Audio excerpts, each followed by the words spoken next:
morning, Corpus, Christi, Coastal Bend, and listeners worldwide. Once again, now that we have the internet issue resolved, this is another edition of the Sunday Sports Rush. It is episode 128. I am your host, Alex Weister, filling in for James Espinosa, who is visiting family out of town, joined alongside co-host and producer, Adin Ducker. What's Gucci with it? And we have another stacked show for everybody listening out there today. And if you want to get in, head on over to Twitter, going over to the episode 128 post on Twitter at SportsRush1440. Weigh in on any of the takes that you have on anything on today's show.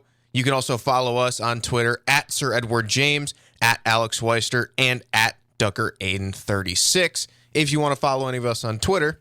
Coming up in the first hour, we will have some Cowboys news and preseason report, followed by the 920 news, some NFL headlines, and then WTF. And then we have another loaded hour two, where we have a little bit of a different segment since I'm hosting. I am usually the lead one when it comes to UFC talk. So I want to inform everybody on a bit of the UFC pay disparity that is out there, as it's really something that seems to have gone by the wayside. It is definitely a major issue. So that, along with an Astros report and looking at some of the free agents who are still out there on the table, plus a little bit of NCAA talk mixed in there. But without further ado, getting into hour one, let's kick it off with some Cowboys talk. Of course, the preseason is well underway now. We have had plenty of games. We have 2 more games left today. My Saints will be taking on the Kansas City Chiefs for the first game today at 12 o'clock. So stay tuned for that. That should be a good game. Of course, the Chiefs, they like to play their starters. It is a belief of Andy Reid to play the starters in the preseason, give them a little bit of reps. Of course, it's not a bad idea. You do risk injury, but it's the price to pay if you want to get them ready to go going into the season. Yeah, and are y'all actually going to see Kamara play too? No, because he's suspended. Oh, he's suspended? I thought he suspended for the first regular. Maybe he is. I doubt we'll see him play, though. Is that Kamara jersey you're wearing right now? Or what? Nope. This is my old Reggie Bush jersey, actually. Reggie Bush. This is a very, very old jersey. This is like early 2000s type. It's got the mesh front and everything. It's really I know he old. wasn't the main player, but he never got enough credit for winning a Super Bowl while dating Kim K at the same time. Well, it also seems he never got enough credit throughout college as they yoinked his Heisman Trophy from him for reasons. I still think Vince Young was the Heisman Trophy that year, but regardless of who you think is Heisman Trophy, he should have his trophy back. But let's look at this first game that the Dallas Cowboys had in the preseason. They fell to the Jacksonville Jaguars 28-23, but we did get to see some good work from some of the backups. Will Grier was the main quarterback throughout the game. He had 199 passing yards, 2 touchdowns, and an interception. Deuce Vaughn seemed to be the lead back throughout the game. 8 carries, 50 yards, 1 touchdown. Of course, his stature has been something of note as he is very small in that backfield, but he is fast. Of course, he was that lead back coming out of TCU. No, it was Kansas State, was it not? Yeah, Kansas State. And, being a small back is not really a big issue. I mean, we've seen Darren Sproles have a borderline Hall of Fame career. Yes. Off of, how effective he was. So stature is really not a thing. It's all about, vision and cut back and, and stuff like that, and being able to follow behind your lineman. It's not really I never thought size was an issue as far as a running back's concerned. And I mean, with how big the Cowboys' line is, hiding behind those linemen is something that he can do very well. Leading the way in receiving, we had John Stevens Jr. with 5 catches for 56 yards and a touchdown, and Jake Ferguson, the backup tight end, 3 catches, 38 yards. Cooper Rush got some time, too. He went 10 for 12 with 83 passing yards and no touchdowns. And for the Jacksonville Jaguars, they actually played some of their starters. Trevor Lawrence had 6 passes. He had 36 yards, a touchdown, and an interception. It was a game where it seems like the Jags like to play their stars a little bit. Their main running back, Travis Etienne, he got some work. We saw Christian Kirk get some work, but we did not get to see the start of their main acquisition, the wide receiver from the Falcons. His name is blanking on me. Do you remember, Aiden? Calvin Ridley. Yes, Calvin Ridley. We did not get to see him this game, sadly, but my guess is we'll probably see him around week 1. Yeah, I'm betting on that we'll see Calvin Ridley. Ah, yes, of course. Got to get in the betting joke. Yeah. So that'll do it for the Cowboys preseason week 1 game. against the Jaguars. Next up on the slate, it looks like they have the Seattle Seahawks on the 19th of August at 9 p.m., a very late game. So that'll be their next week game against the Seahawks. I believe that's a Friday, or is that a Saturday? It looks to be Friday again. No, that's a Saturday game. That's a Saturday game. Yeah. They have 2 back-to-back Saturday games to end the preseason. The final one will be against the Raiders at 7 o'clock on the 26th. So that's week 1, almost in the books for the preseason already. The season is right around the corner. Real NFL action that is going to matter is only a few weeks away. Yeah, the light. It is crazy. The light is in the horizon, right at the end of the tunnel, man. It is crazy. I'm overdue on launching my my league team name. I need to do that this week. Not only that, NFL Picks is almost back. Oh, my favorite segment, and I know you'll be traveling back to the DFW. But I'm still gonna be in it. I'm still gonna be in it. Always have you call during that segment. My favorite segment of the year. I don't think we got to do our forfeit for last year, but I want to do it. I want to do it this year. We have to make sure, no matter what, sometime in December, January, when I'm down here, we have to do another forfeit for this year. What does that mean? Sorry, I'm just lost somebody doing something like hosting a playoff game, taking us out to lunch or dinner or something like James that. has been the back-to-back loser, right? So it's been him that's been, I mean, I'll hold myself to it. I will. Yeah, James is he's probably listening. I used to like to give shots to James because he's out of town and whatnot, but James is usually sometimes a feelings over facts guy when it comes to Pick'em. And I said when it comes to Pick'em, I mean, he's a great host. You're right. Pick'em is not his strength, so I'm expecting him to do something good for us after next regular season. So, another note I want to get into from this preseason so far: Hunter Lupke, the undrafted free agent for the Cowboys, who I would also like to say is my dad's cousin's son. So he is related to me. He did get some preseason action. It was only a couple of carries, but it is nice to see that I have some family blood in the game on the Cowboys that potentially may have a solid roster spot coming up in the season. Man, the family genes, man. I remember you were talking to us like last week about like your dad's basically like this his generation's Dotson Lewis, where he's done it all. Yes. I know my dad is listening out there, and yes, I do talk about you very highly all the time because it's fair to say you do have a storied career.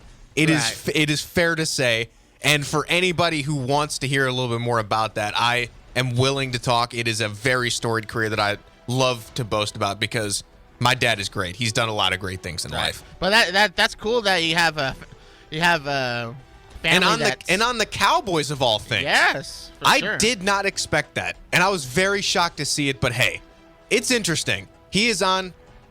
I don't want to say it, but America's team. They are labeled as America's team. So, I mean, people, whether you like them or hate them, people still watch them. Like that is correct. I mean, that's what Jerry Jones, for as you know, for all of his accomplishments, good, and some people can say not so good. He knows how to generate revenue for the Cowboys. I mean, no they are the number one guy. They are the most expensive franchise in the NFL, without a doubt. And it's not like we're just speculating. It's been proven recently, and it's not even really close. They're the most expensive by like $2 billion. It is crazy. Another note is not necessarily specifically pertaining to the Cowboys. It is the NFL as a whole.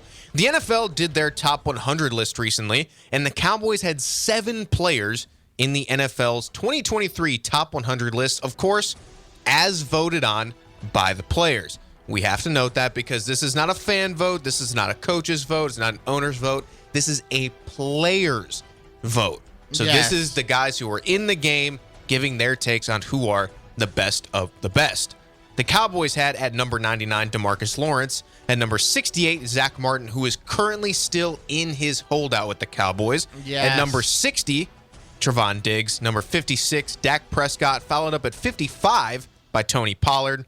34 was CeeDee Lamb, and number 9 was Micah Parsons. Of course, in that top 10 at number 1, of course, was going to be Patrick Mahomes. Number 2, Justin Jefferson, followed by Jalen Hurts.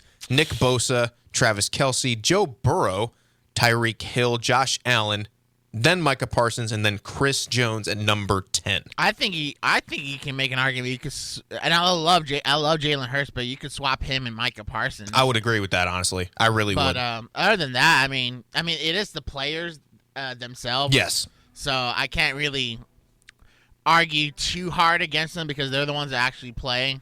So they should hold more weight than really anybody. I guess maybe coaches as well or league executives, but for the most part, I mean, the list is. I mean, I kind of agree.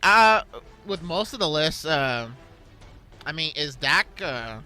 Dak's probably in that middle of the pack. Right 56. There. 56. Yeah, I could agree with that. Although Zach Martin and Trayvon Diggs in their respective position, I think, are better than Dak. So they should. Yeah. Dak should be lower than them. So. Probably switch him and Zach Martin. Zach Martin should be higher. He was the first team All-Pro last year. Yeah, I mean, some of the offensive linemen don't really get the love because there's another person on this top 10 who people aren't really talking about, and it's the tackle for the 49ers, who is arguably the best lineman in the league, who is not in the top 10, and I'm looking for him on this list. He's at 14, Trent Williams. Yeah. Trent Williams should be top 10. Absolutely. Yeah, offensive linemen, they generally do not, they generally know that they praise. You can't really you can't really record like a pancake stat as a official stat. You can on Madden, but not in the real world. But yeah. Overall, I think the list is fine. I mean, and the only team to have more on the list is the 49ers, who have 9 players. I mean, I have always argued the Niners throughout the board have the most talent. But well-rounded team. It's just their quarterback situation's always been very murky. And something I always like to look at is who took the biggest jump on the list. And it's not even close. It is Jalen Hurts. He went from not even being on the list last year to number 3. And that's a microcosm of his whole playing career. Like before he transferred to Oklahoma, he wasn't even going to be drafted at all. Yeah. And then he has that breakout season in Oklahoma, and he's a second-round pick. It was a well-earned jump, but I think all the way up to 3 was a little bit much. Yeah. You had guys like Nick Bosa who jumped from 25 to 4. Travis Kelce went from 10 to 5. Joe Burrow went from 21 to 6. I probably would put Joe Burrow over her just because we've seen it. We've seen another season where Joe Burrow was elite, which was in 2021 as well. Yeah. This was Jalen Hurts' usually first year where he looked like an elite quarterback. And Chris Jones went from 39 to 10. Of course, the situation between him and the Chiefs still yet to be resolved. And he was huge in that AFC title game. Was. I think he had 2.5 sacks and whatnot, especially the third down sack where when the Bengals were potentially trying to do a game-winning drive. So he's a big-time player as well. And he is the heart and soul of that Chiefs defense, who is not known to be one of the better defenses in the league. So if they cannot get that resolved and Chris Jones is no longer a Chief going into this season or next season, that is going to be a big loss for the Chiefs. But that is going to wrap it up for our Cowboys news and report. A little bit of some preseason news, but coming up next is the 920 news. Stay tuned.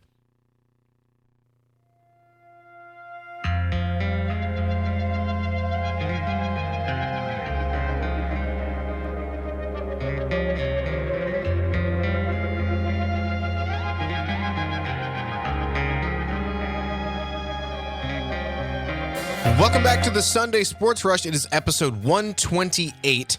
I am Alex Weister, joined alongside Adin Ducker, filling in for James Espinosa, who is out of town. If you want to get in, head on over to Twitter, head on over to the episode 128 post at SportsRush1440. Get your takes in on anything that is going on in today's show. We have a packed show for you today. It's another great one, and I am glad to be bringing it to you, as always, being able to fill in for James and keep the show rolling. We'd love to stay on air. We don't want to always leave you guys with the pre-record because we're all out. So I'm always glad to bring you guys something live, some fresh content, and keeping up with the sports world as always. It pains me as well as a guy who's really never missed a show unless it's usually a holiday or whatnot. Yeah. So yeah, we enjoy what we do here, and I'm just glad that we're here live and ready to get like as Alex said, ready to give some fresh sports content to the ears of the Coastal Bend listeners and listeners around the world who are listening on the 1440 Keys app. Which we have back. Yes. We didn't have it for a couple of weeks as we had some internet issues, but I believe we had it last week. It was the week before where, we got it back. Yeah. All you listeners everywhere, you can be anywhere in the world and you can listen to the show. And thank you for listening in once again. And if I could, I would host from Dallas if James was out. But there's a lot of things we got to go through to get that to happen. So we can only do it when I'm actually in town. But without further ado, let us get into the 920 news. There's a lot of news. And now the news. We have had the Basketball Hall of Fame inductees announced for this year's class, and there is a lot of names that I grew up with joining the Basketball Hall of Fame. Namely, on the top of that list, Dirk Nowitzki. Of course, legend for the Dallas Mavericks, rightfully so inducted into the Hall of Fame, alongside Dwayne Wade and Pau Gasol. Yeah.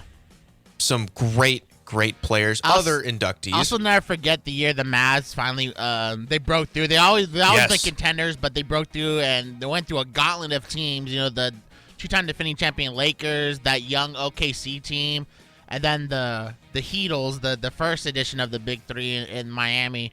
A great run for Dirk, and I'm glad that he cemented himself as a legend. You know, winning the championship and whatnot. And rightfully getting his statue. Dwayne Wade, also, you know, with the Heat, you know, won in 06 with a great finals performance. Although Mavs fans will argue he got the very good whistle, but and then he won a couple more when LeBron joined as well. And then Pau Gasol, just a great number 2 player. Honestly, he was a good number 1 when he was in Memphis. When he was younger.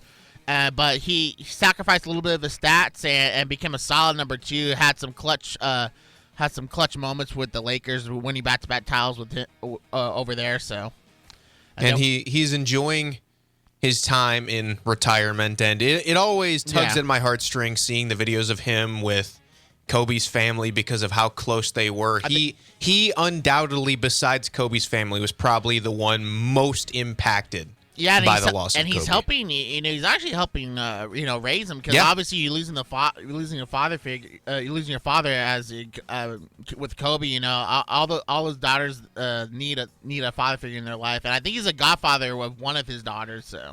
Yeah, I undoubtedly think that they see him as like Uncle Pau because Uncle Pau, yeah, he's a great guy, and I'm glad to see him into the Hall of Fame. Some other inductees joining him: Spurs guard Tony Parker, Coach Greg Popovich, and former assistant Becky Hammond, along with Gene Bess, Gary Blair, David Hickson, Gene Keady, Jim Valvano, and the 1976 U.S. Women's Olympic Team. Valvano, man, I thought he was already in, but I'm glad he's in now. But obviously, we're the home of the Spurs. They got to talk Tony Parker and Greg Popovich. Yes. Tony Parker, the 4-time NBA champion, spent 17 of his 18 NBA seasons with the Spurs. And, man, that just brought up, wasn't that last season with the Hornets?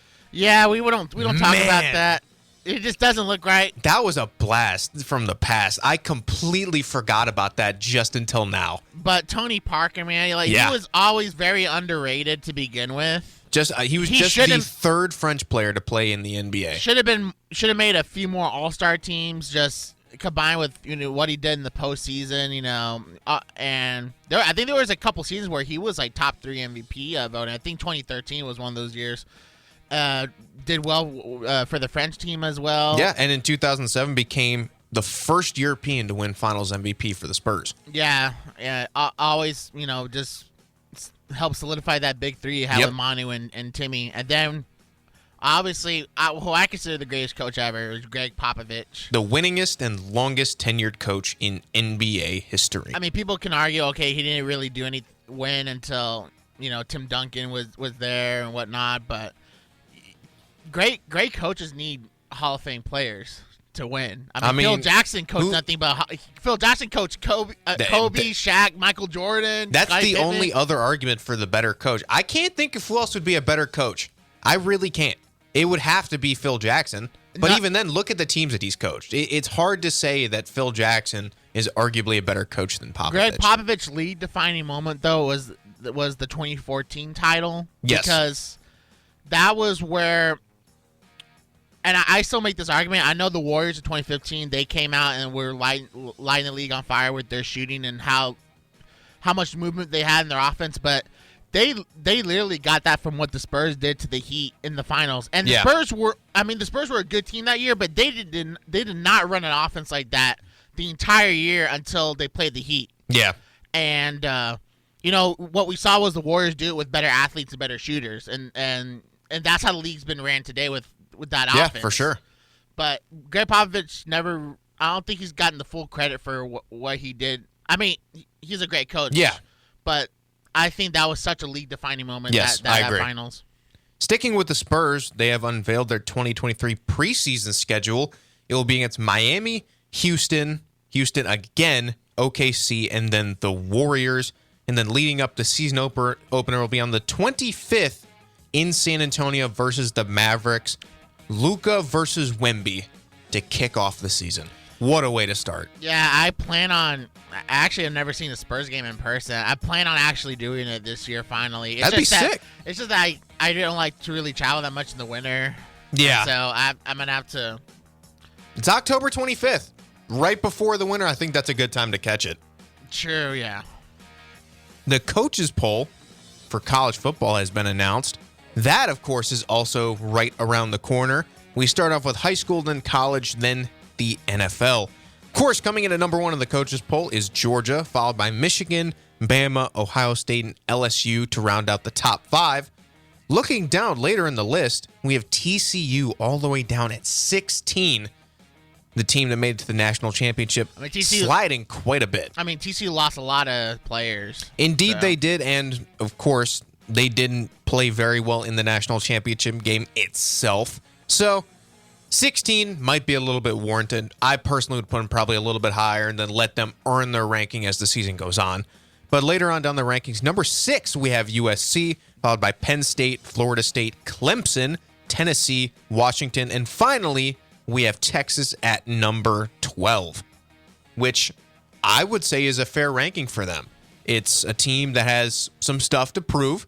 Put them at number 12, make them earn their ranking, and see where the season goes from there. Yeah, I've always said that Texas hasn't earned that top 10 ranking because I don't think we've ever seen Sark actually coach a top 10 team ever in his career as a head coach. So, I mean, he still has to go over that hurdle. So, yeah, I don't expect them to jump through the top 10 very fast, but I think they can probably earn their ranking throughout the season. And who knows, if they really have a good season, I could actually see them making a run at the top 4. If they have a good enough season, it is going to be a tough, long road for Texas, and they will have a lot to prove. But UT, they have the talent. Can the coaching get them over the top? We will have to see. Coming up next, we have some more NFL headlines. Stay tuned.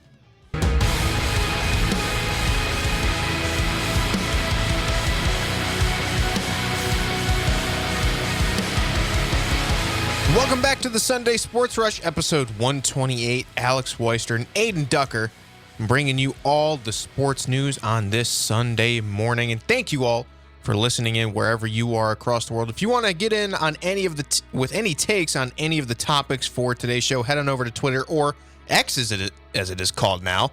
Head on over to Sports Rush 1440. Go on the main episode 128 post. Comment any take that you have, any comments, any questions, or concerns about the show, and we will talk about it here on the show. But a quick shout out to Crossroads Clinical Research. If you are looking to lose a few pounds, then pay attention.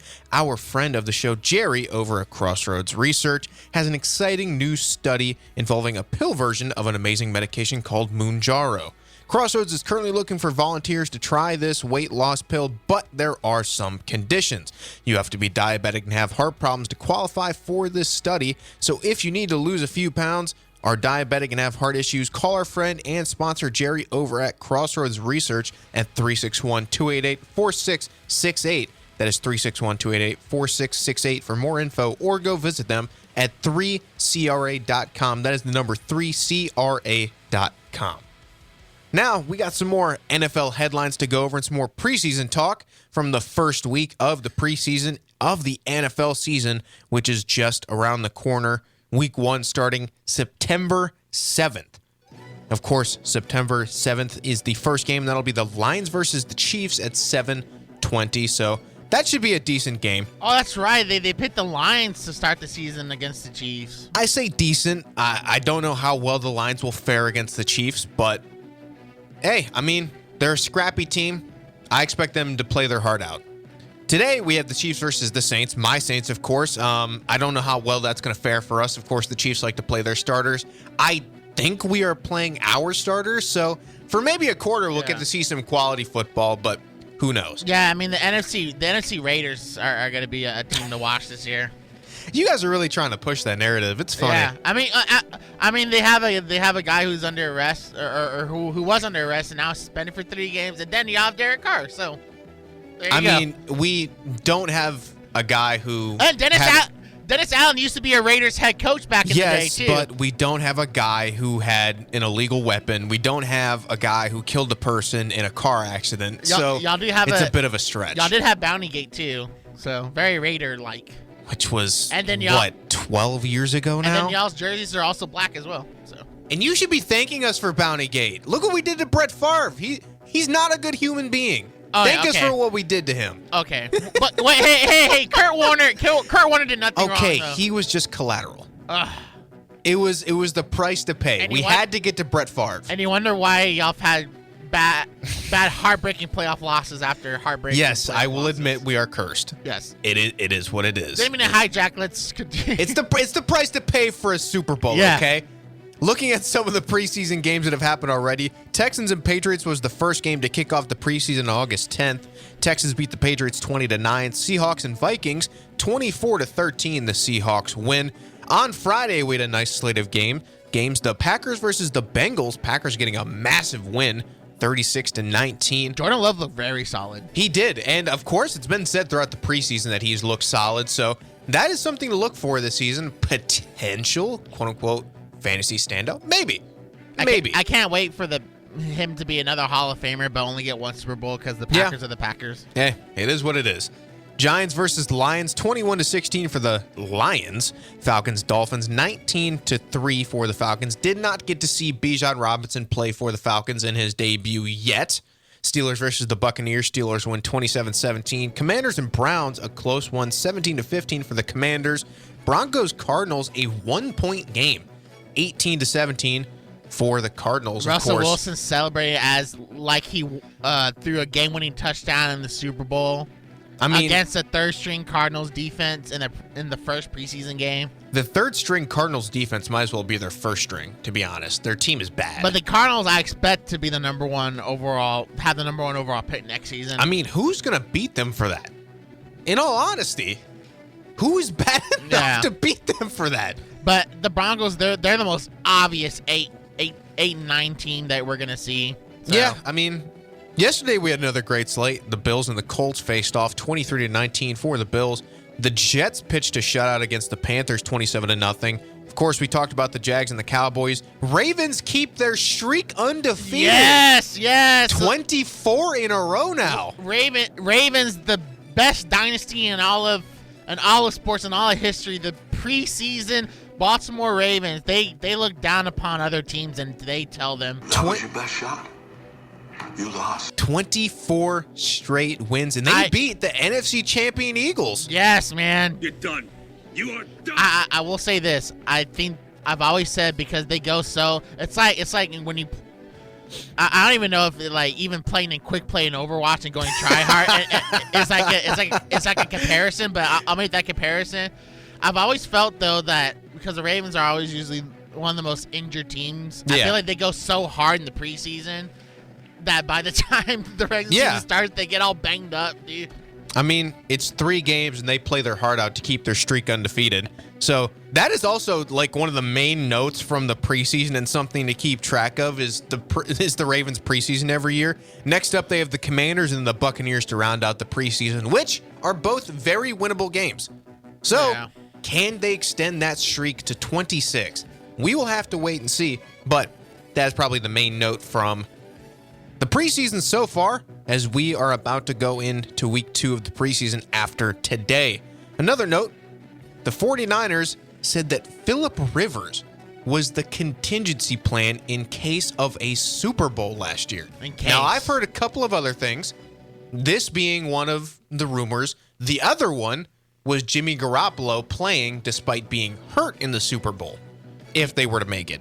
Yeah, I think Phillip Rivers probably would have been more reasonable because. But could they have won them the Super Bowl? Nah, well, the Chiefs have won the Super Bowl, so I don't think so.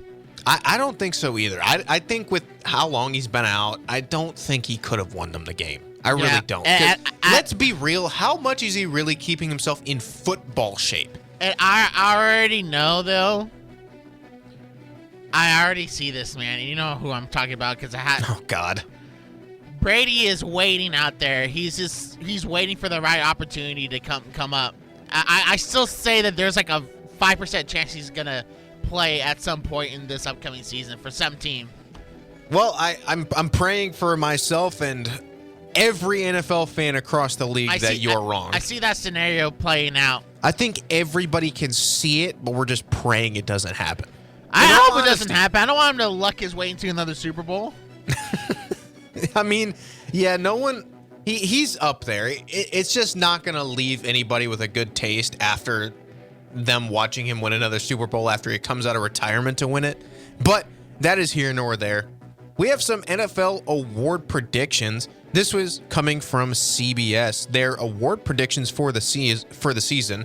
Their top bet for comeback player of the year is Russell Wilson at number 1. No. A mid-range option would be John Mechie, the wide receiver for the Texans, and some long shots being Jamal Adams and Sam Darnold. My bet would be on John Mechie, and I think that would be a great story as well. I mean, of course, his battle with, I believe it was leukemia, if I remember. I mean, I don't think Russell Wilson probably have a slightly. He can't have any worse than what he did last year. But I don't think he's gonna. People are so high because he has this all-time greatest offensive genius coach, Sean Payton. I think giving somebody a comeback player of the year award just because they were bad the year before. I don't believe that. I feel like I like it. I like it better when the player like missed a lot of the year last year. John Mechie missed his rookie year because he had leukemia. If he can go out and have like an 800-yard, 6-touchdown season, I think it's a no-brainer at that point to give it to him because that is such a good story. I think one on here that is not talked about is Damar Hamlin. Of course, he really only missed the last 2 games or 1 game last year. Well, in the regular season, then he missed the 2 playoff games. I think it's probably going to come down to Hamlin and John Mechie. Now, Hamlin got the more publicity compared to John Mechie, so it's probably likely that if Damar Hamlin has even a semblance of a Pro Bowl season, he'll probably end up getting it. In all likelihood, in my opinion, it just seems like that's the way the NFL would probably try and push it. I mean, respectfully so, he deserves to have an award after what he had to go through. I mean, that was probably something that we will never see again, in all honesty. That was a freak accident on a football field that was something that we will probably never see again. Well, I will say, though, with Damar Hamlin, he was Micah Hyde's backup. Is he coming back? Micah Hyde? Yeah, Micah Hyde. I don't know. Actually, let me look that up because Poyer's still there in the back end. Because I know Micah Hyde had a pretty bad injury. I would imagine he's going to be coming back. I would imagine so. I have not heard anything about it. Yeah. Which tells me probably not, because usually you'd hear something about it by now. Looking at another group of comments from the preseason so far is players talking about Eric Bieniemy. Of course, he is the offensive coach for the Commanders He's the offensive coordinator for the Commanders now. And players have been commenting on his intensity, saying that he is a very intense coach, saying that his practices are tough. And we have had a lot of players come to his behalf and say, look, he's made me a better player. You guys got to trust the process. Mainly coming to his defense is former Chiefs wide receiver who he played under, Tyreek Hill. Tyreek Hill, of course, had high praise for the former Chiefs offensive coordinator. And in all honesty, I think the comments towards Bieniemy are probably unwarranted. I with his track record and that Chiefs offense, I mean, do you think these comments are just overblown from the players? Are the players actually saying this themselves? I feel like this is soft. I would agree, but it's coming from Commanders players. Some Commanders players are concerned by Eric Bieniemy's intensity. That is what is listed. They're soft, man. Soft. I mean, I thought Ron Rivera was a pretty intense guy. I thought he was one of the harder coaches to play for as well. But I guess not. You know, a quote from Bieniemy himself. It's just not a good look entering the season. Yeah. A quote from Bieniemy himself: "I'm always going to be loud, always going to be vocal, always going to demand from my leaders." Bieniemy said, adding he knows what would happen if he altered his belief. "If I ain't doing my job, my blank is getting fired. It's my job and my responsibility to make sure I'm getting our guys to do what I'm expecting them to do." I mean, 100% of NFL fans would want their head coaches to hold their players accountable. Yes, absolutely. I mean, you don't know how many Cowboys fans, and James can attest to this, he'll probably text in soon, that they hated when Jason Garrett would clap after every bad play that would happen, whether it be a false start, a turnover, or a penalty on the defense. Yep. And it would irate me if my coach is like, oh, you missed the tackle there. Oh, it's okay, you'll get them next time. Right receiver, you dropped the ball. Oh, Noah Brown. Oh, that's fine. You can get him again next play. I mean, there's a mentality of next play, next play mentality, which the Patriots used to be one of those teams where it didn't matter how bad they played, they could always find a way to. But still, you still have to hold your players accountable whenever it's a progression of a mid to bad play. You need that coach to set the record straight. What kind of concerns me is the fact that it's saying here a lot of the players were going to head coach Rivera, telling him, "Look, this guy's being harsh. Can you tell him something? Like, you guys are grown men. You guys are NFL players. You guys are going to the head coach telling the offensive coordinator to cool it? What is going on?" That is crazy to me. And it's not like the Commanders have been a beacon of offensive play the last couple seasons. They've been one of the lower ranked teams. So you gotta. I mean, it's just like that draft day. You had that Dennis Leary come in and be like a head honcho. It's the same thing here. You got this proven track record. I know you have Mahomes as his quarterback, but still, he's here to rejuvenate the offense. Yeah. And you got to buy in. Now, Coach Rivera also said that it stems from some of the younger players who perhaps did not come from programs with more intensity from their coaches. So, if it's just the younger guys, they're just going to have to get used to it. But if it's some of the vets, you're going to have to look deep into yourself and wonder what's going on, because Bieniemy has a track record. He's a great offensive coordinator, and he should have that Commanders offense getting back on track and doing better things than they have in the recent years. And that is going to wrap up some more of our NFL headlines and preseason talk. Coming up next, we have some WTF, an update on the Zuckerberg versus Elon saga that has been going on, and more. Stay tuned.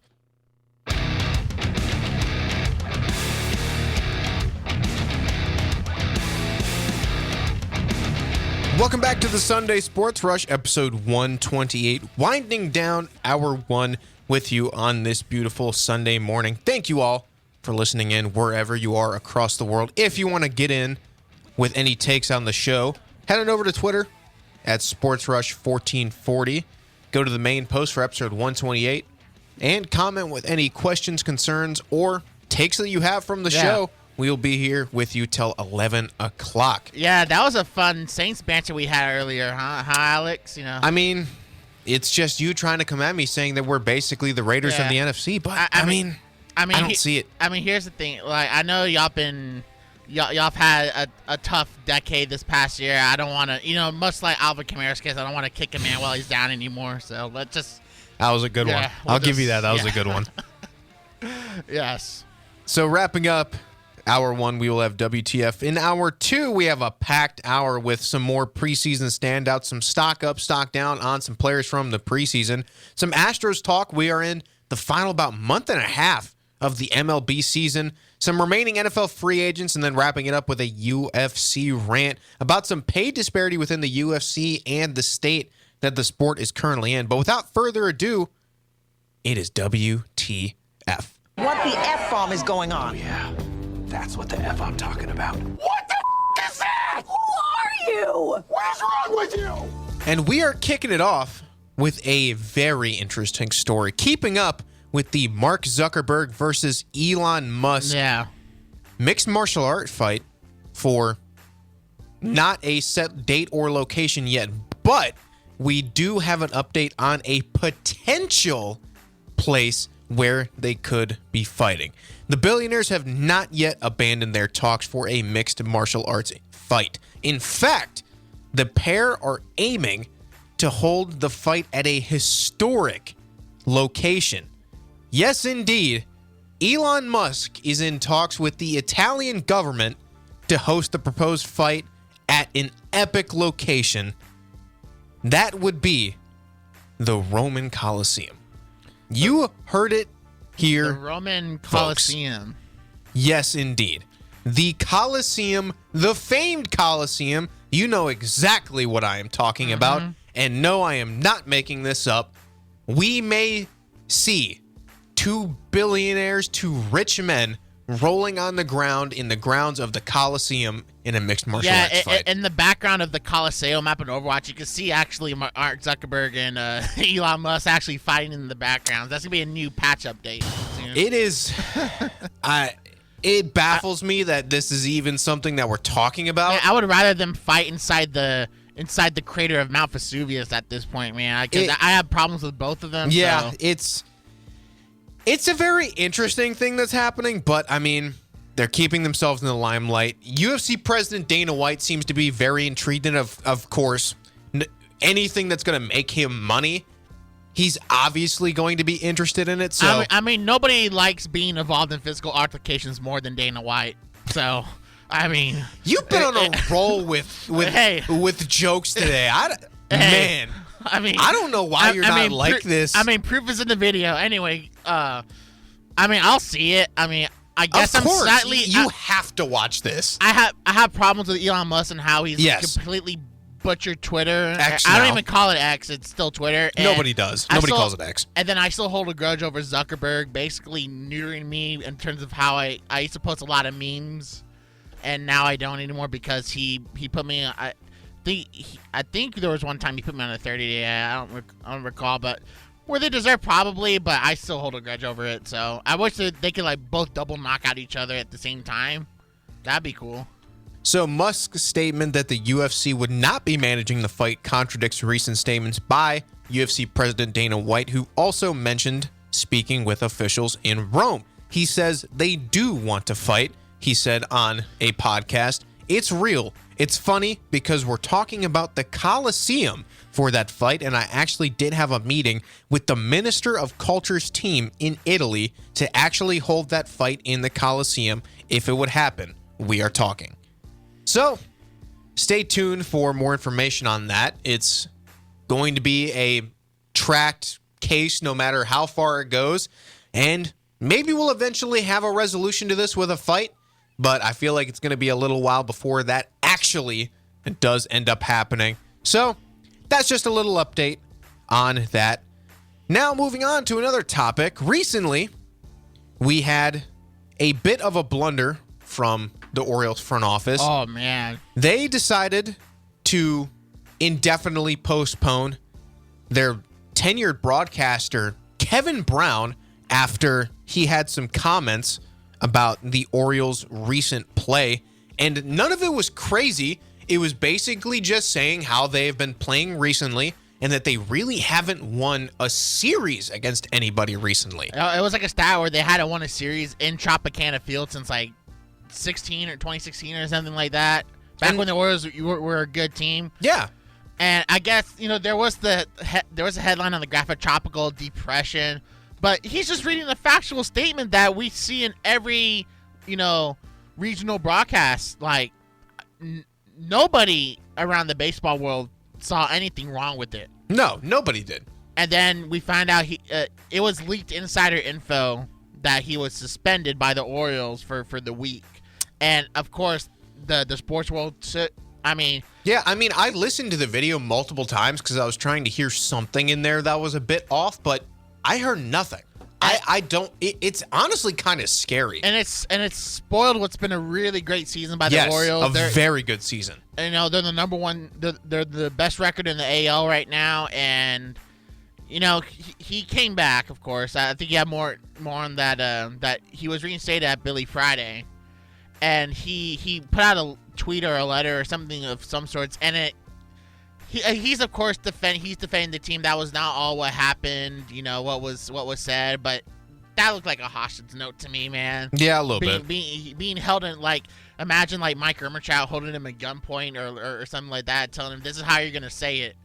Like, it just looks really bad, dude. And another note that I want to get to, I really wanted to get to this, and I'm making sure that we do. It was Colin Cowherd. He recently, on one of his shows, had a take where it was recent first-round quarterbacks where Colin Cowherd listed off players from that list who would not be able to win Super Bowls. Yeah. Some of them who have been retired.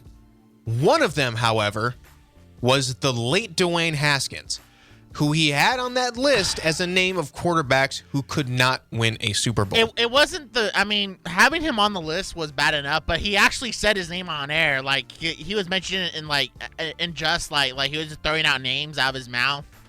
But he actually said Dwayne Haskins' name on air. I was like, bruh, you realize the guy died last year? And not only that, the more glaring error to him was the fact that they misspelled can't. They said it says can win Super Bowls when he specifically wanted them to put can't. He wanted to make sure that everybody knew he was saying Dwayne Haskins couldn't win a Super Bowl anymore. Real classy job there, Cowherd. Yeah. And I have not heard any comments from him about this in recent times since then. And it's absolutely disgusting. Skip doesn't apologize for the stuff he says either, so it's just how it goes over there. Yeah. That's just their PR routine. Say something crazy that you're going to get dogged for online, but hey, it's going to get you clicks. Yeah. It's going to keep you in the mainstream media no matter how disgusting that it is. And, well, Cowherd's going to keep his show, and he's going to keep going on saying more disgusting things like this and not having to say anything for it. Yeah. But that is going to wrap up WTF. Thank you all for joining us. We are broadcasting from the Americana Arms studio. Big city selection, small town prices. This is KUIS Corpus Christi. Hour 2 coming up. Stick around.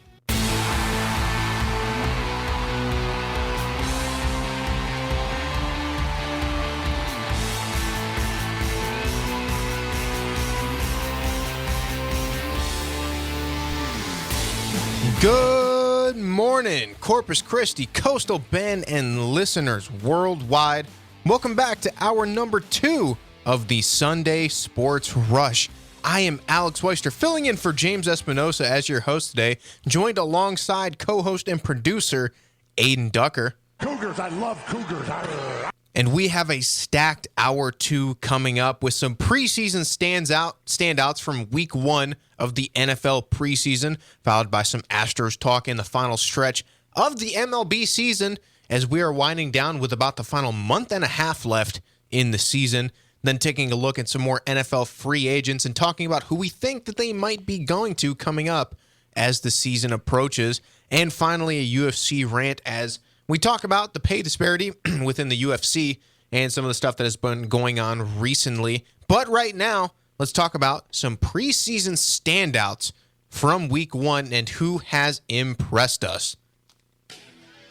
Starting off with the Texans rookie quarterback C.J. Stroud. In his debut, he went 2 for 4 with 13 yards and an interception. Davis Mills came in and went 9 for 12 for 99 yards and a touchdown. Of course, this is going to be something that is hotly debated. A lot of people who thought C.J. Stroud is going to be great for the Texans. A lot of people who were a bit iffy on him. I will say I have never been one that is always high on rookie quarterbacks. I've always been one to think they got to prove it first. Yeah. So, CJ Stroud, he was not impressive in his lone debut so far. What is there to make of this? Are you riding with CJ Stroud to start the season, or are you sticking with Davis Mills to start? I will say this. He was playing against the Patriots, and you look at throughout his tenure as the Patriots head coach, no coach has basically limited rookies more than Bill Belichick. Yeah. And so I got to give CJ Stroud a little bit of leeway there. I think so as well. It's also, it's his first NFL action. It's now, not, the interception didn't look good. Yeah. I got to say, it did not look good. But, once again, could he just be in the mindset, look, just warm up, just throw something?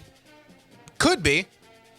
But we won't really know until week 1. We really won't know until he's actually listed as a starter and plays a full game what he actually has to offer. If he still continuously struggles in the preseason, I guess you could throw Davis Mills out there at the start of the year. But when it hits the fan, and it's going to hit the fan because it's the Texans, you got to put in C.J. Stroud eventually, see what he's got. But I think that, if I were to make a prediction, I think that's what's going to happen. I don't think C.J. Stroud's going to start right away, but I see him starting maybe after week 4.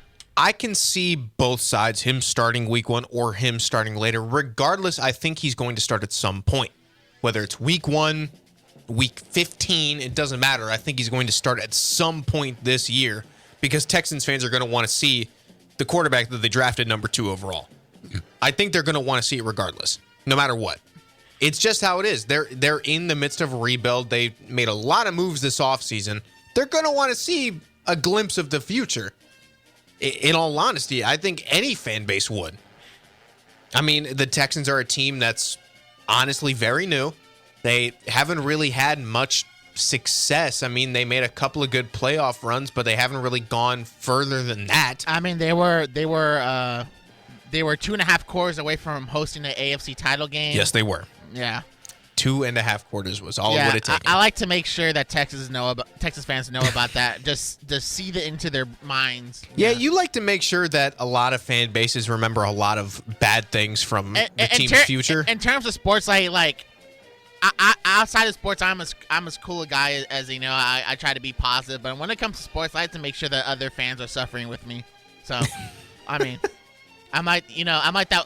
like that significant other that brings up your worst moment at the worst time possible. And when it comes to sports, I'm that person. Yeah. Take a lesson here, folks. Try not to be this guy because there's not many people who enjoy being around the guy who likes to bring down their sports teams and remind them of all of the horrific memories that they've had in their past. Because as a Saints fan, I know how it is to have the memories of your past haunt you, and I'm thankful that you really haven't tortured me with much of it. But I will say I've been beating down the horse of too much about the Saints already. So a little bit, maybe a little bit. Now let's get to a more positive note from the preseason. Jordan Love, the Packers' starting quarterback coming into the season, filling in for the shoes of Aaron Rodgers. Some very big shoes to fill, might I add. Right. He looked good in his preseason debut, 7 for 10 for 46 yards and a touchdown. So he has been noted throughout the season, out the offseason, that a lot of the guys are liking what they're seeing from him. A lot of the guys are saying that, look, this could be a guy that we pretty much just pick up where we left off. And so far in the preseason, we're going to look at it from the other lens of things. While yes, it is just the preseason, it's been promising. Just like with CJ Stroud, yes, it's the preseason, but the interception was not good. So, a lot to look forward to for Packers fans, in all honesty. I'm going to make a guarantee because we'll talk about our season predictions later on when we have James back and all that. Before the season starts, we'll do our season predictions of who's going to win. But I think the NFC North is going to be the most competitive division in the NFC this year. Because I don't Probably. Of course, okay, they lose Aaron I'd say the East. Oh yeah, but I'm not high on the Giants because of the Bears. I think the Bears hold it down, to be honest. The Bears. If Justin Fields takes that Jalen Hurts leap, they could be another dangerous foe. You mean the team takes a leap around him after he throws 3 passes with 6 net air yards that end up going for 150 yards and 2 touchdowns. A nice segue. I'm just saying. I mean, if you want to make light of the Bears preseason so far, yes. When you look at the box score, you may think, wow, Justin Fields had an amazing game. But when you actually look at the game itself, it was a lot of work done by pretty much the rest of the team. He went 3 for 3 with 129 yards and 2 touchdowns. It was a lot of work done by DJ Moore and Khalil Herbert. They had 1 catch for 62 yards and a touchdown and 1 catch for 56 yards and a touchdown, respectively. And Roschon Johnson, the former Texas running back, got some work for them. 12 carries, 44 yards, no touchdowns, but he did look like a running back that could fill in as possibly their number 2 or number 3 option. Wait. So, I mean, we shouldn't criticize Justin Fields. He already has the Tom Brady, Drew Brees thing down where you throw a screen for net 2 yards and the running back gets 10 yards out of it, you know. Well, he got a little bit more than 10. They both got over 50. And that's that's something you can't ignore, in all honesty. It's a lot of work done by the receivers, not a lot of work done by the quarterback. Yeah, for sure. Who's also notably a runner.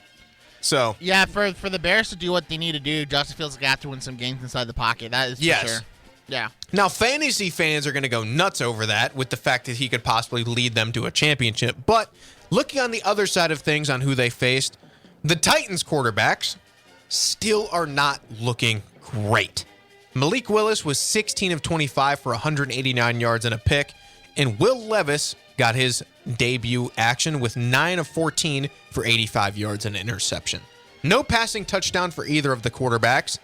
So, Titans fans, it might be a long year once again. The Titans had like a small window where they could have made a Super Bowl, but that's out the window. That's like it's completely shut, bolted. It's like, I don't know, like a concrete slab added to that as well. You know, just it's very odd the route that they're going. Shut. Because it seems like they were going into a pseudo rebuild, but then they weren't. They're keeping Derrick Henry around. They're keeping some of the younger, great defensive players around, but they're not really building. It's very odd. Yeah, my stock in the Titans is down. Now, of course, they do have DeAndre Hopkins, so that is something to look forward to, Titans fans. From everything I've heard, he seems like he's the D-Hop of old. He looks good, but like you say for a lot of things, he's like the Ferrari parked outside of a trailer park. I mean, Julio Jones looked very good early on with the Titans, and then, yeah. Well, Julio Jones was a little bit older than D-Hop at that point. Or they might have been the same age. I think D-Hop is a little bit older than people might think, actually. I mean, DeAndre Hopkins' best years are behind him, though. We could say that for sure. I think he's still going to be a top 10 receiver in the league, in all honesty. I think he's still got a lot left in the tank. DeAndre Hopkins in his prime was, he's a Hall of Famer for sure. Yes, one of the best hands of all time, up there with Larry Fitzgerald. I don't know. It seems that the Titans are like a wide receiver graveyard, man. Because he had, I remember when Randy. It seems like it. Yes. I remember even dating back to when Randy Moss tried to be a Titan. That didn't work out. I'm trying to think of other players that were. I know Julio Jones didn't work out. Yes. Yeah. We got to see the Jets in some action again. They shut out the Panthers. They are 1-1 in the preseason. Zach Wilson still looks pretty good. He went 14 for 20 with 123 yards and a touchdown. We'll, of course, get to see more of him in the next coming episode of Hard Knocks, which, by the way, watched episode 1. It was pretty good. Oh, won't lie. It's actually because Hard Knocks took a really, Hard Knocks went down, in terms of, content. So it was actually good. It looked pretty good. I mean, there's a lot of little clips going around. The Sauce Gardner, Aaron Rodgers sort of dynamic. They seem to be really good friends. And they actually brought in the voice of Hard Knocks. Oh, yeah. Per request of Aaron Rodgers. But there were still no Aaron Rodgers drug paraphernalia sessions or anything like that? No? I believe there was a couple of hints here and there. Oh, okay. A little bit. That's what I wanted. You definitely got the feeling that he's very much a hippie and into. What's the ritual that he does? I forgot what it's called, but I don't recall. But It's definitely worth watching. Of course, episode 1, you can probably find that in most places. I mean, you can probably just look it up and find a video of it. It's everywhere. I mean, this team does give me like when Brady joined the Bucks vibes. A little bit. The only thing is, though, that the Jets are in the AFC where it's like a gauntlet of teams you have to go through. And even in the division, like, the Patriots are probably going to finish 4th place, but they're still going to get 8 wins out of Belichick's coaching. Yeah. So, yeah. I mean, yeah, that's going to be a tough task, but my stock on the Jets is on the up, so.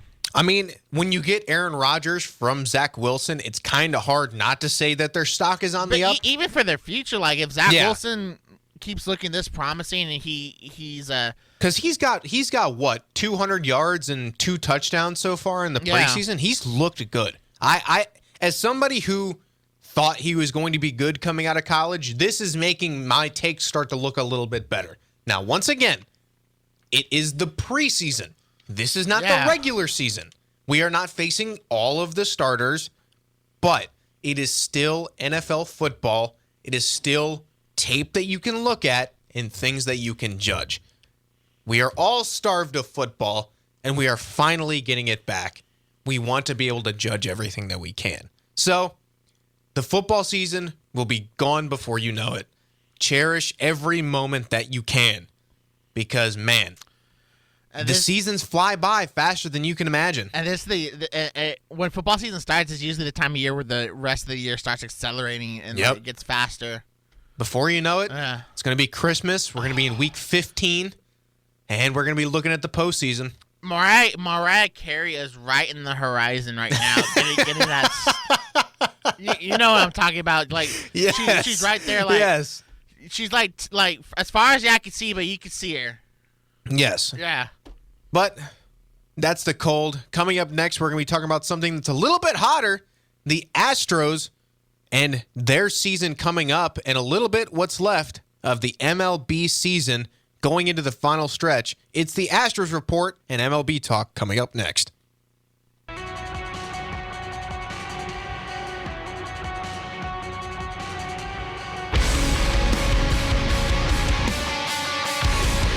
Welcome back to the Sunday Sports Rush, episode 128. Alex Weister, Adin Ducker here with you till 11 o'clock. Thank you all for listening in on this beautiful Sunday morning. And if you want to get in with any takes on the show, head on over to Twitter at SportsRush1440. Go to the main episode 128 post. Leave a comment with any questions, concerns, or comments on the show from today, and we will talk about it here live on the show with you. And without further ado, I am glad to be able to lead off an MLB segment and actually hold my weight, as I am enjoying baseball more than I have in my entire life. And it has been amazing. I mean, to be fair, like, you grew up in Wisconsin, right? There's really not been that much exciting baseball from the Brewers, so, I mean. And yes, I will give credit to our man, Doug Kesterson. He did help spark the baseball love within me. I never thought it would be there, but lo and behold, it is. Yesterday, the Houston Astros had Game 2 of their 3-game series, Game 3 tonight, actually, against the Angels. And wow, they had a very, very good game. 11-3 was the final score. I got to watch this game. JP France pitched a great game, 7 innings, 4 hits, 2 earned runs, 1 walk, and 5 strikeouts. Abreu and Neris came in relief, and both did a solid job, got the job done. And it was not so great for the Angels. Of course, they have now slid under 500, and it's looking like their playoff window is closing rapidly. Yeah, they made a decision to keep Shohei Ohtani in hopes to make a run, and since the trade deadline, I think they've only won like 1 game since then. It's been tough. It's been very tough. And it just doesn't look like Ohtani is going to stay. I mean, you have to convince him real time that, hey, we're going to make the right moves, because it's another mid-show by the Angels. Yeah, I mean, their acquisitions just have not been really panning out. Moustakas has been okay at best. Escobar has not been great. He's been more of a a pinch batter. He has not really come in and actually started. And Giolito isn't an ace. No, so. he's not. He's not an ace. And I think we knew that after the trade happened. I said it myself. He's not going to be a starter. He's going to take this starting rotation from 20s to maybe middle of the pack. It was not a championship winning move. I think everybody around the team knows it. I think everybody around the league knows it. I think all the fans know it. I think the front office does not know it. And I think that's pretty indicative of the leadership around the Angels and the fact that they're just not going to be able to build around Ohtani and Trout. And it's sad. It's just sad. I mean, just imagine having two once-in-a-generation player. I mean, with Ohtani once in a century, but imagine one having of that. one. You have a of one and a top 10 player of all time in Mike Trout. And it's just the team is so mid. Like it's like frustrating because like you want like I would love the Astros to have like Ohtani or Trout on the team to experience winning. Yes. And it's just so and I'm sure other teams and fan bases share the same frustrations. Like the Angels, y'all have two golden gooses, like golden goose eggs, like in the basket, and you just can't make it work, man. It's sad to see, but.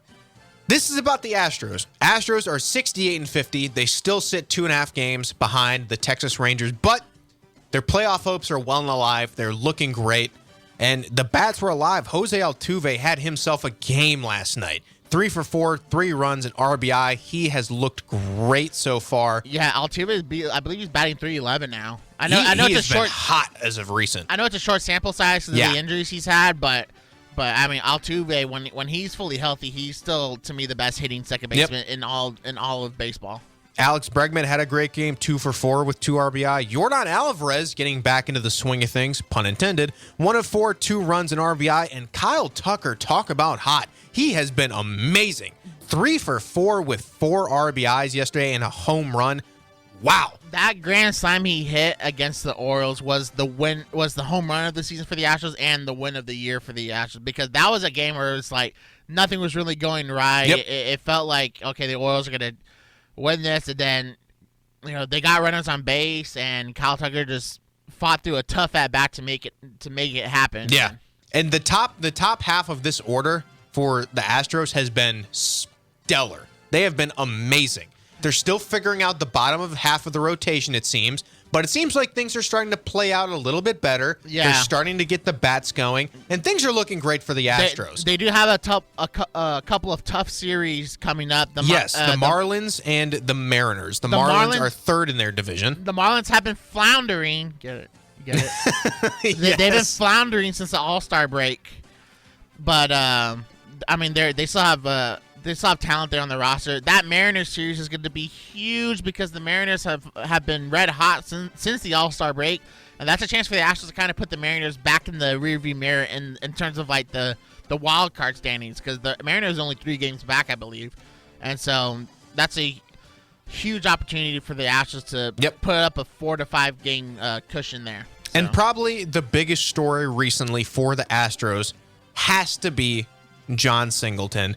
Ends an 8-year drought and has a 2-home run game on Friday night. Homered in his first 2 at-bats in his first game at Minute Maid Park since 2015, after his contract was selected from AAA Sugarland on Tuesday.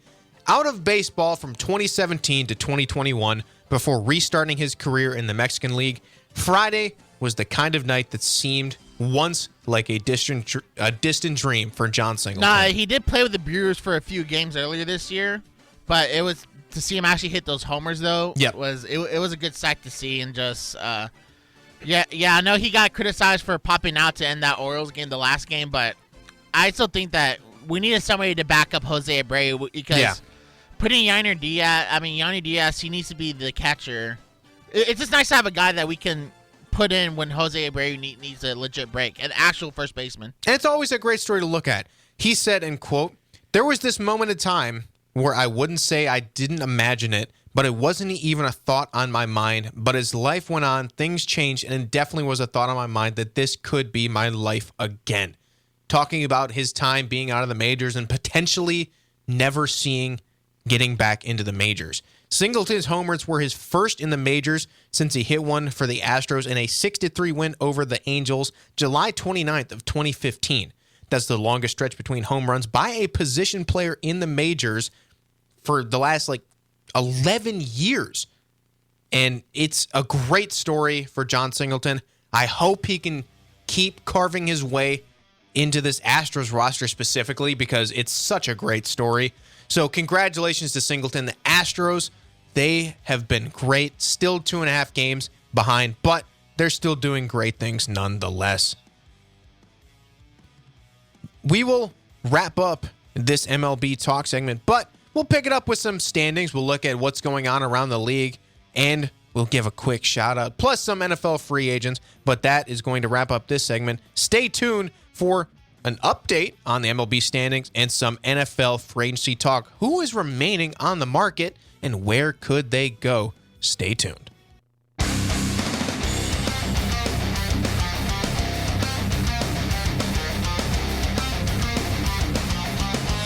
Welcome back to the Sunday Sports Rush. Just in half an hour left with you all in episode 128 on this beautiful Sunday morning on August 13th. Thank you all for listening for the longest time, for 128 episodes.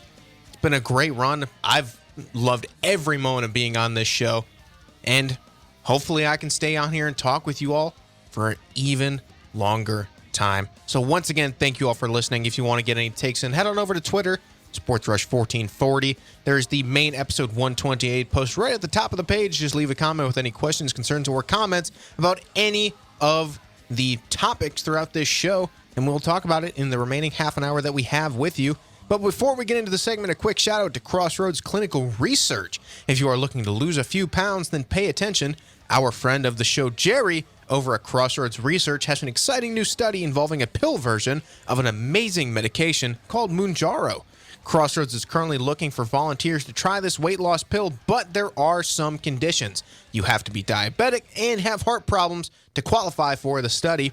So if you need to lose a few pounds, are diabetic, and have heart issues, call our friend and sponsor Jerry over at Crossroads Clinical Research at 361-288-4668. That is 361-288-4668 for more info, or go visit them at the number 3cra.com. And now, let's carry over our MLB talk and look over at some of the standings for the league at this current point. Starting off with the American League, the Baltimore Orioles still maintain sole leadership of the American League East with a 2-game lead over the Tampa Bay Rays. Yeah, and the Orioles, I mean, they're one of those teams where, they don't have, a standout player. It's just, they're just a collection of guys that are just playing fairly well. And, outside of the owner controversy with his broadcaster, it's been a really good season for the Orioles. And which seems like it's been resolved now. So it seems like something we can start to put in the past a little bit. And I definitely see them winning the division because the Rays' pitching staff has absolutely been obliterated by injuries. They just lost McClanahan for the season now. Yeah, that was a brutal one. And they already had 2 devastating bullpen injuries to begin with. So I definitely see the Orioles taking the division as the season winds on. And now the starting rotation for the Orioles isn't the greatest in the league. It's probably about league average, but man, their bullpen is vicious. They have a nasty bullpen. Of course, probably one of the most storied pieces is Felix Bautista, who has been pitching phenomenal. Yeah. Of course, he has another running mate with him in Yennier Cano, who has also been amazing. But Felix Bautista, he has been stellar. Yeah, 31 saves this season, a 1.6 ERA, and 108 strikeouts. Yeah, outside of that one blemish with Kyle Tucker. And to be fair, I mean, that was a really tough at-bat. And Kyle Tucker's a championship player, so... if your blemishes are coming against the best batters in the league, I think you're doing okay. And I forget, Kyle Tucker's actually top 3 in the AL MVP vote. Ohtani's going to win it, of course. Yeah. So, it's just, outside of Ohtani, Kyle Tucker might be one of the MVP candidates, so I can't really hold that against Bautista. Yeah, exactly. They've been great. The Orioles, they're a great story. A very young team, So really any playoff success at all is a win for them. It's something to build on for their future. I mean, they have a great young core. Rushman, Santander, Hayes, Henderson. It's a great core. It's a very fun team to watch. And it's a great story. When the Orioles are good, it's fun to watch. Right. It's one of those teams that it's hard to hate. It's a great team. It's a great story. And being on the top of a league with the Blue Jays, the Red Sox, the Yankees, some storied franchises, that's a great thing to see. Now, let's talk about something that's not so great to see, the AL Central. The Minnesota Twins have a 4.5 game lead. They are 61-58. They lead over the Guardians, who are 56-62. And this is a division that always brings up the topic of we need to change the playoff format.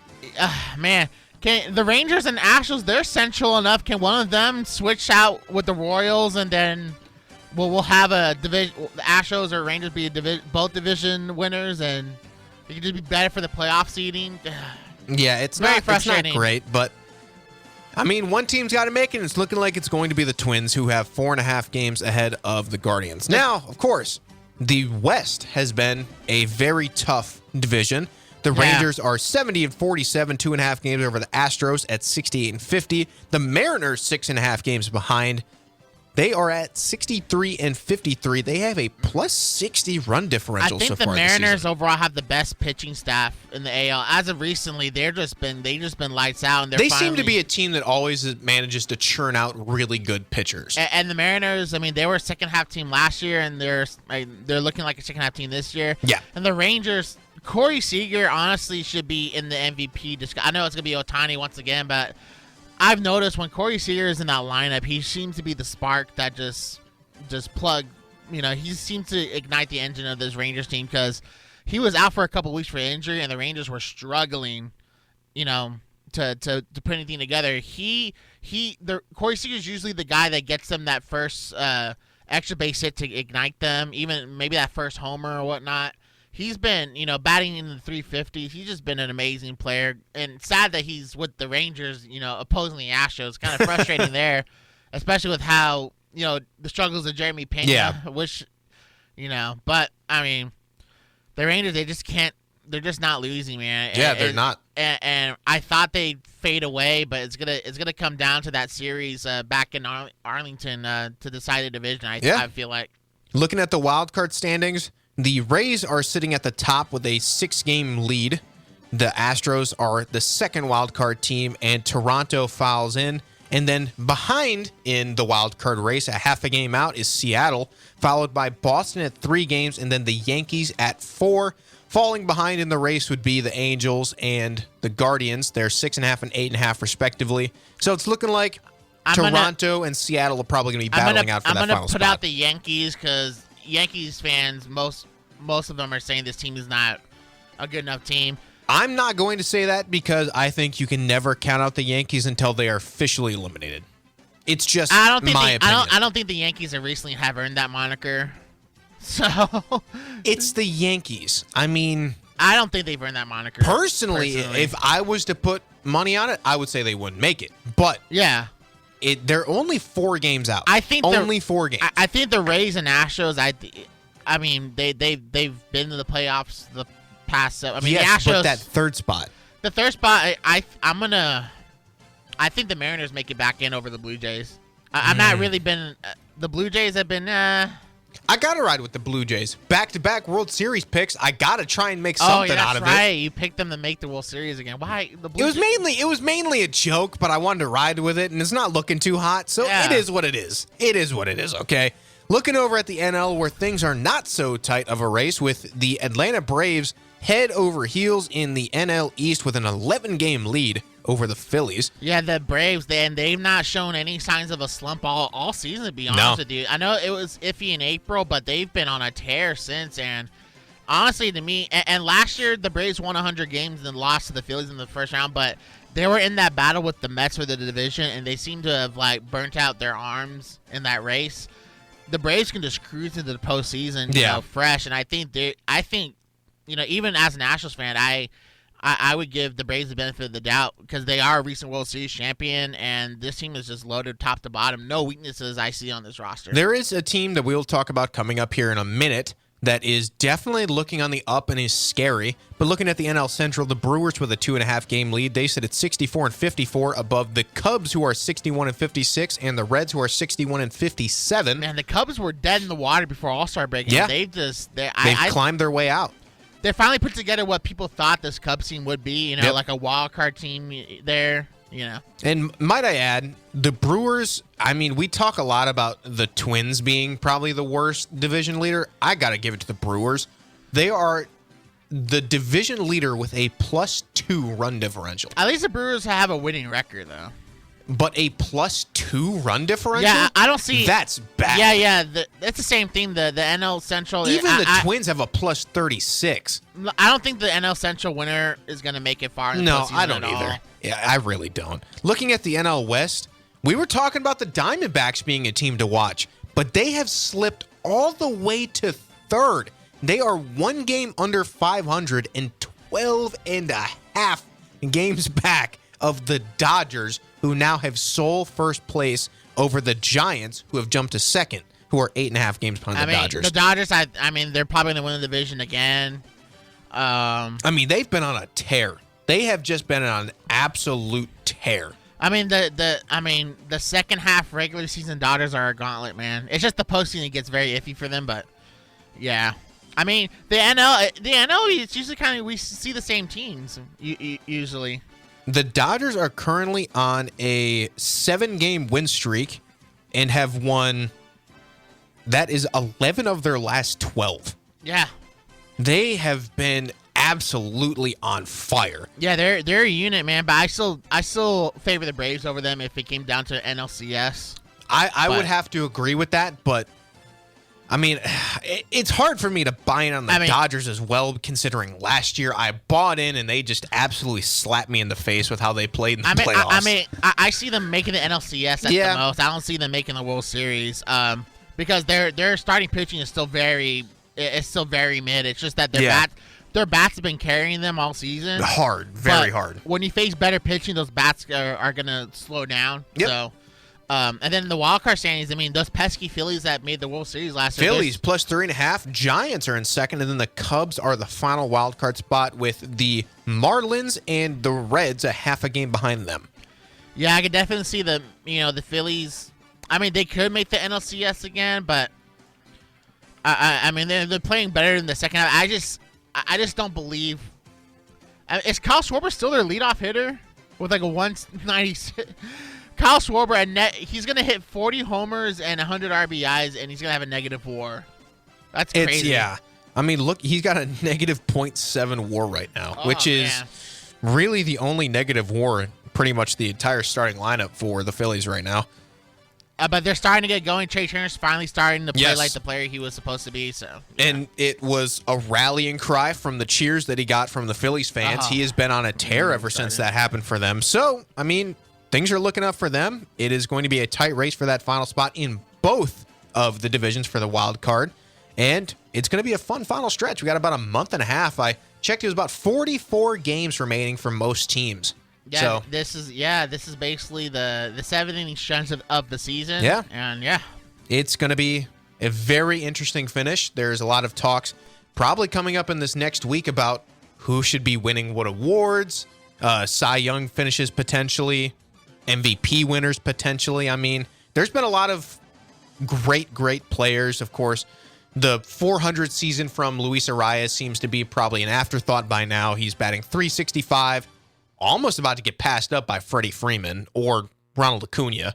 So that season seems to be out of the picture for him by now. Matt Olson for the Braves, he passed up Shohei Ohtani for home runs. Of course, Shohei's been dealing with some nagging injuries here and there. All I'm going to say is I'm so glad he's out of the Astros division. I'm so glad to see him. I think it's more of not the Astros division, but out of the A's organization. In all honesty, I think it's a blessing for anybody to get out of that organization by now. So Shohei slides down to 2 in the home run category, but it's hard to still not see him as a leader for MVP. I mean, their standings in the AL is probably what's going to be holding him back, in all honesty. I don't know. What's your take on that, Aiden? Because I still personally have him as my leader for AL MVP. He's going to be MVP because it took like a historic season from Aaron Judge to unseat him last year. So, and I mean, as good as Kyle Tucker and even Corey Seager have been, they're still going to give Ohtani the factor that he pitches as well. And his ERA is lowered now to like 3.20 something or something like that. So, yeah. I can take a quick look at his ERA standings. It is a 3.17. So, a hitter who's number 2 in home runs and has a 3.17 ERA is, I would hope, the MVP. I would be very, very shocked if he is not. But we will kick over the free agency part into the final segment. But that is going to do it for our MLB talk here in episode 128. We have one segment remaining with you all. We are here till 11 o'clock. Thank you all for listening in. Stay tuned for the next segment.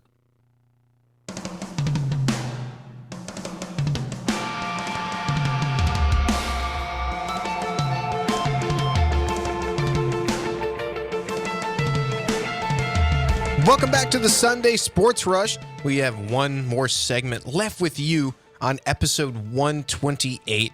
Thank you all for listening in. It's been a great show. We've had a packed show full of a lot of MLB talk, some preseason talk as the NFL season, week 1, is less than a month away. It is just around the corner. True, meaningful football is just within arm's reach, and I cannot be more excited. And once again, thank you all for tuning in on this beautiful Sunday morning, wherever you are around the world.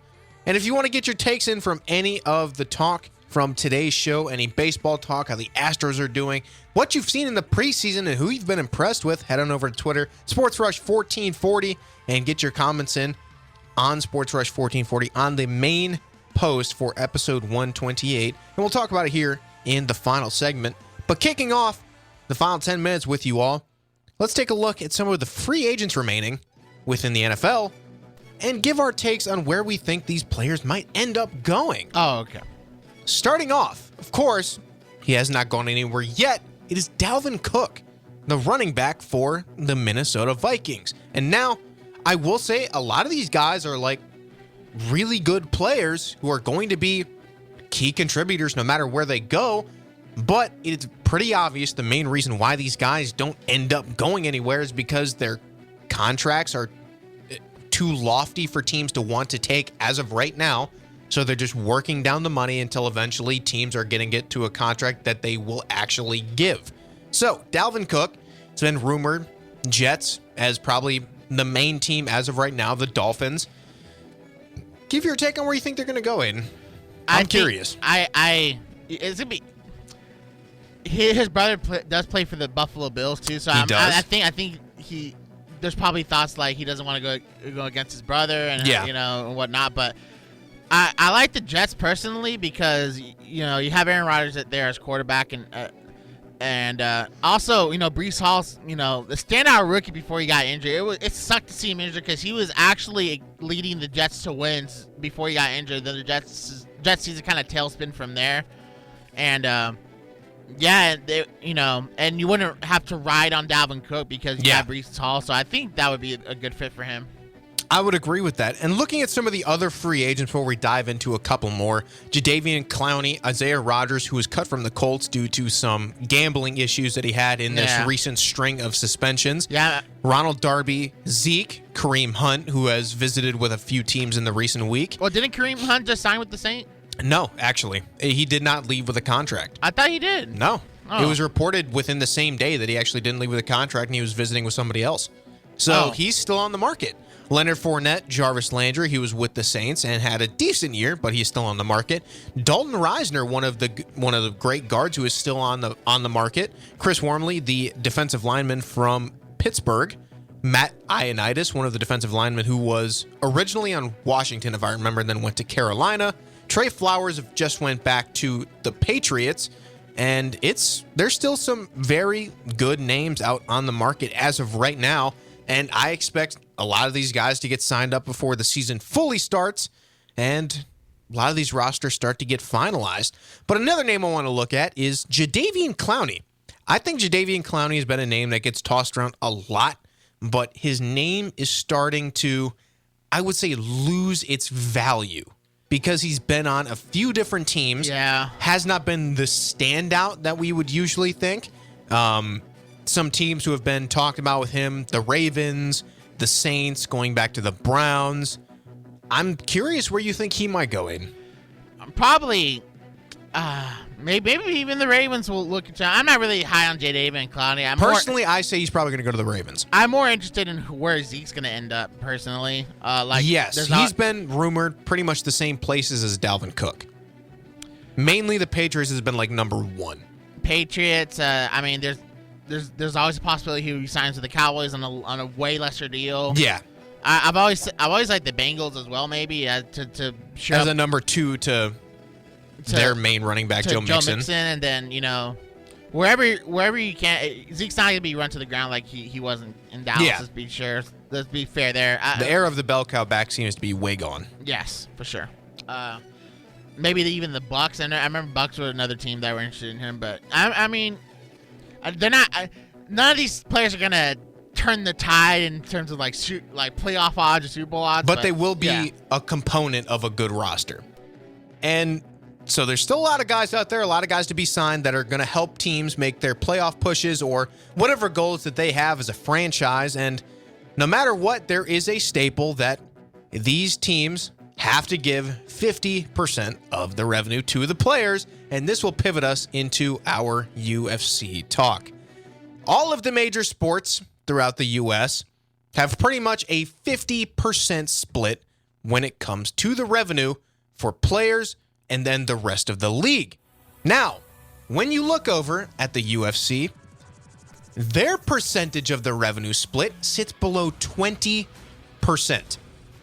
The revenue split means less than 20% of the money that is made from pay-per-view buys, from ticket sales going into the door, all goes to UFC fighters. Now, let me just give a quick example. Let's say a UFC does 1 million pay-per-view buys, which is a very, very good card. That is $12.6 million of the $70 million on pay-per-view buys alone that would end up going to the fighters. Now, with 1 million buys, that's usually meaning that there is some pretty lofty names on that card. So, the majority of that money is going to end up going to the main fighters who make that card. And so when you start working it down and splitting it up, when you get down into the prelims and the early prelims, some of these guys are making not great amounts of money. And then you have to figure out bonuses and stuff like that. And all of the bonuses are not regulated. They are decided by Dana White himself. Yeah. He is the one who decides the bonuses. And you think Dana White's going to make it to where he makes less money? No. I mean... And UFC fighters have at max, and this is a stretch, at 4 fights a year. That is a stretch. And this is why Francis Ngannou didn't re-sign the UFC, because he felt that he and other fighters were being unfairly paid, and they feel like they needed more... a bigger piece of the pie. I believe they deserve a bigger piece of the pie. And there's been an ongoing lawsuit where they are trying to get a bigger piece. I mean, even 30, 40% we're talking would be a lot better, because there are like practice squad players in the NFL making $200,000 a year, and there are early prelim and prelim fighters for the UFC who are not even making that much for practice squad players who will never see playing time. It is crazy to me. Yeah, it's always stained my admiration for the UFC, because I do like tuning in here and there, but I would enjoy it even more if I knew the fighters were being compensated better. And I think you would honestly up the amount of pay-per-view buys that the UFC could get out. But that is going to do it for this episode of the Sunday Sports Rush. For Adin Ducker, I am Alex Weister. Thank you for listening to the Sunday Sports Rush right here on News Talk KUYS, 1440 AM, 98.7 FM. Thank you all for listening across the globe. It has been a great episode with you all. Episode 129 back next week. That is all for today. Stay tuned next week and have a great rest of your day.